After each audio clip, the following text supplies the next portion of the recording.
Hello friends, हम लोग इस दुनिया में आते ही नए रिश्ते बनाने लगते हैं, जिसमें सबसे पहला रिश्ता हम बनाते हैं अपने पेरेंट्स के साथ, अपने परिवार के साथ, फिर धीरे धीरे अपने दोस्तों के साथ, और फिर जैसे जैसे हम अपनी ज़िंदगी में आगे बढ़ते जाते हैं नए लोगों के साथ जुड़ते जाते हैं और रिश्ते बनाते जाते हैं। इन रिश्तों को बनाने में एक बहुत अहम फीलिंग, एक बहुत अहम जज्बात जो है, जो इन रिश्तों का आधार होता है, and that is the love. तो जिन भी लोगों से हम प्यार करते हैं, चाहे वो हमारे पेरेंट्स हो, हमारी फैमिली हो, हमारे फ्रेंड्स हो, या फिर कोई समवन स्पेशल, तो इन लोगों से जब हम प्यार करते हैं तो हमारे और उनके बीच में एक बॉन्डिंग होती है। और ये बॉन्डिंग जो साइकोलॉजिकल लेवल पे, जो हमारे दिमाग के लेवल पे क्रिएट होती है, ये कुदरत की बहुत ही खूबसूरत एक पावर कह सकते हैं, जो हमारे बीच में रिश्ता बनाती है।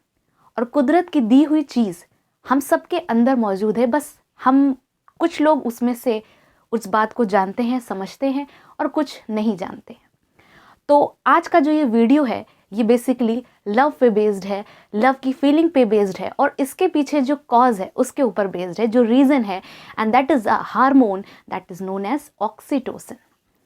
ऑक्सीटोसिन के बारे में जब स्टूडेंट्स बुक्स में पढ़ते हैं तो वहाँ पे कुछ उसके स्पेसिफिक फंक्शन है, बट आज हम यहाँ पे ऑक्सीटोसिन को कम्प्लीटली समझेंगे कि एक्चुअल में इसका क्या काम है और कैसे ये हमारी लाइफ में, हमारे सोशल बिहेवियर में, हमारे रिलेशनशिप में को मेंटेन करने में एक बहुत इंपॉर्टेंट रोल प्ले करता है। तो इस वीडियो को आगे बढ़ाते हैं, जल्दी से इस चैनल को सब्सक्राइब कर दे, जिन्होंने लाइक नहीं किया है वो लाइक कर दे। और मैं हूँ Divya Srivastava, here is my channel biology by Divya Srivastava. तो आज जो इस वीडियो में टॉपिक है, जैसा कि मैंने बता दिया, it's a oxytocin love hormone.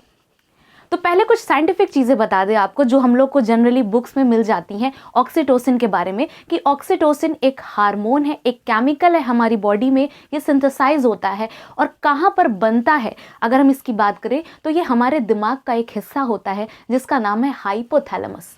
ठीक, ये हाइपोथैलेमस एक पार्ट है जो कि इस हार्मोन को बनाता है, और इस हार्मोन को बॉडी में सिक्रीट करने का काम वो पिट्यूटरी ग्लैंड का है। पिट्यूटरी ग्लैंड के नाम से शायद बहुत सारे लोग वाकिफ हों, पिट्यूटरी ग्लैंड का नाम सुना हो। तो पिट्यूटरी ग्लैंड हमारी बॉडी की मास्टर ग्लैंड होती है। इसके पोस्टीरियर लोब से, दो लोब होते हैं इसमें, front lobe, posterior lobe, anterior lobe and posterior lobe, basically दो नाम होते हैं।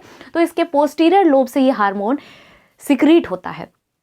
अब बात करते हैं जो बुक्स में मिलता है सबसे ज़्यादा, वो ये है कि ऑक्सीटोसिन का काम होता है फीमेल्स में चाइल्ड डिलीवरी के टाइम पे।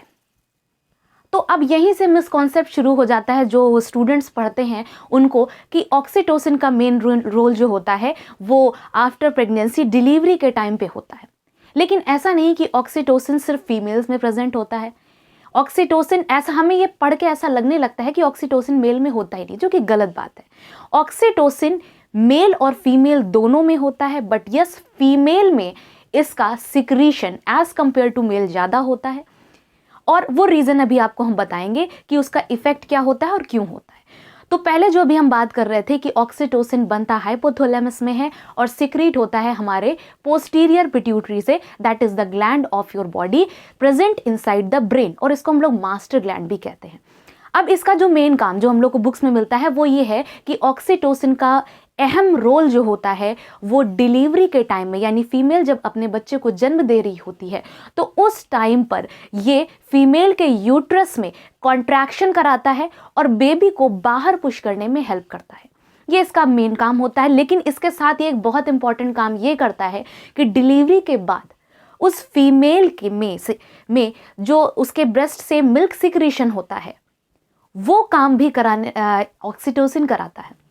यानी दो बहुत इंपॉर्टेंट काम है इसके जो फीमेल प्रेगनेंसी से रिलेटेड हैं। एक ये है कि चाइल्ड बर्थ में हेल्प करता है, और दूसरा आफ्टर बर्थ लैक्टेशन में हेल्प करता है। ठीक है, तो जो बच्चे के जन्म के बाद माँ अपने बच्चे को दूध पिलाती है तो उसका जो रिजल्ट है वो भी हमें ऑक्सीटोसिन से ही मिलता है।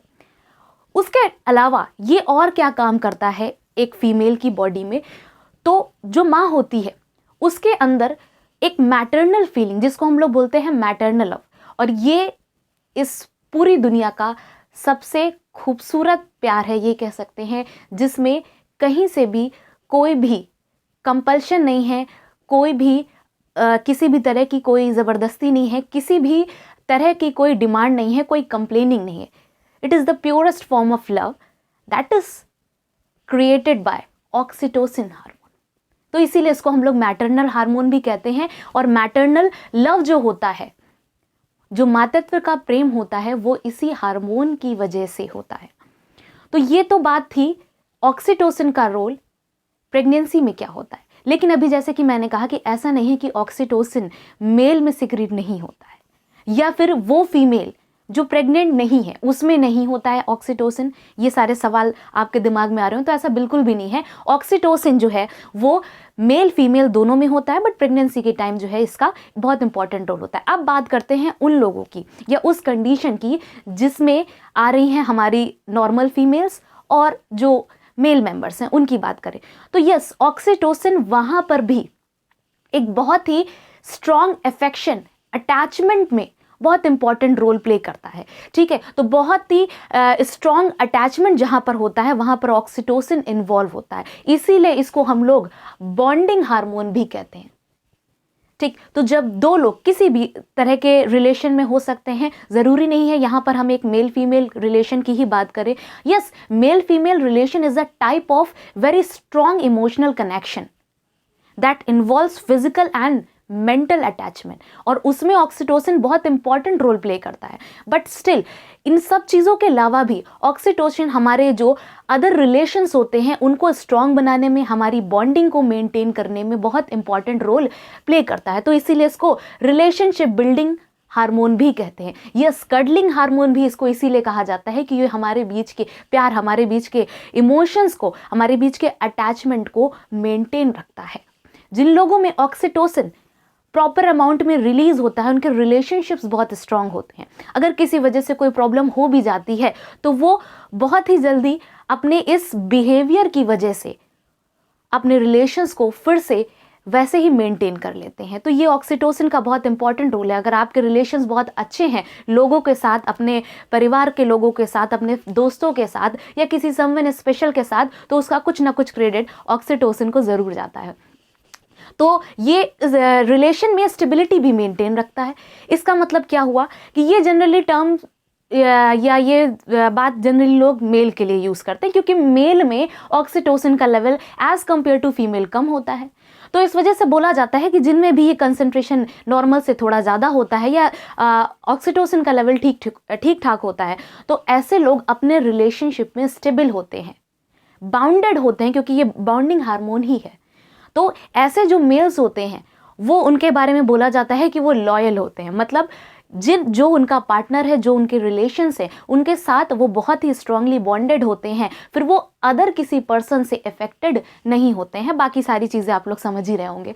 ठीक है, तो यस, एम्पैथी डेवलपमेंट, ये हमारे अंदर जो कह सकते हैं कि अफेक्शन, जो एक उदारवादी फीलिंग है कि किसी के दर्द से आपको तकलीफ हो रही है, कोई दुखी है तो उसको देख के आपको भी दुख हो रहा है, ये सारी फीलिंग्स जो है वो भी, उसके लिए भी बहुत हद तक ऑक्सीटोसिन रिस्पॉन्सिबल होता है। ठीक, और हमारा जो ओवरऑल ये कह सकते हैं कि पर्सनल जो हमारा बिहेवियर होता है, हमारी पर्सनैलिटी को इफेक्ट करता है ऑक्सीटोसिन, क्योंकि हमारी पर्सनैलिटी जैसे होती है उससे हमारे रिलेशंस इफेक्ट करते हैं।